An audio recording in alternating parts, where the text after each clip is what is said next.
Anak buah Ibtu Rudiana rupanya sudah disidang etik terkait kasus Vina Cirebon pada tahun 2017.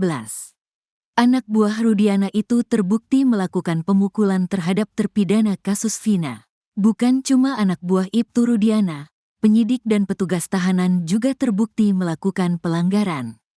Hal itu diungkap Komisioner Komnas HAM Uli Parulian Sihombing, berdasarkan hasil pemeriksaan Propam Polda Jawa Barat di kasus Vina Cirebon tahun 2017. Berdasarkan pantauan yang dilakukan oleh Komnas HAM, para terpidana pernah dimintai keterangan oleh Bidang Propam Polda Jawa Barat dan Unit Propam Polresta Cirebon pada Januari tahun 2017. Uli Parulian mengatakan, pihaknya menemukan adanya dugaan penyiksaan terhadap para terpidana kasus Vina.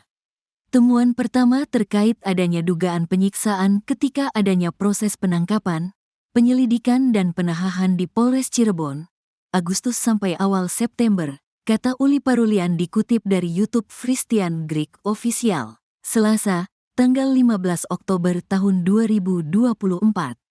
Ia menjelaskan, berdasarkan sidang etik bidang Propam di tahun 2017, terbukti adanya pemukul terhadap para terpidana. Pemukulan itu, kata dia, dilakukan oleh anak buah Ibtu Rudiana.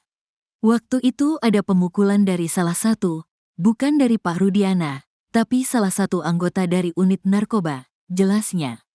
Anak buah Ibtu Rudiana itu, kata dia, sudah menjalani sidang kode etik dan sudah diputus komisi etik. Sudah menerima sanksi, tahun 2017 bulan April, ungkap dia. Tak hanya anak buah Ibtu Rudiana, lanjut dia, seorang penyidik di Polres Cirebon Kota juga terbukti melakukan pelanggaran.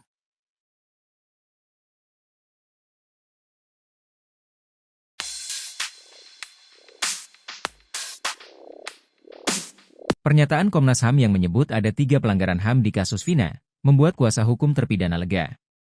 Jutek Bongso, kuasa hukum terpidana kasus Vina mengungkapkan, temuan Komnas HAM ini sejalan dengan lembaga lain yakni LPSK. Sebelumnya, LPSK dalam rilis pada akhir Juli 2024 lalu telah mempublikasikan hasil telah mereka terkait kasus hingga akhirnya berikan perlindungan 7 terpidana. Jutek menilai pernyataan 2 lembaga negara LPSK dan Komnas HAM ini merupakan rekomendasi yang serius untuk Polri. Dalam waktu dekat, lanjut Jutek, pihaknya akan terus memantau dan bertanya ke Bareskrim terkait laporan polisi yang sudah diajukan. Sebelumnya Jutek mewakili para terpidana telah membuat 3 laporan polisi. Pertama terhadap RT Pasren dan Kahfi, kedua, Ibtu Rudiana, dan laporan ketiga terhadap AF. Dan lanjut Jutek, pihaknya juga sudah membuktikan di sidang PK bahwa adanya penyiksaan-penyiksaan tersebut.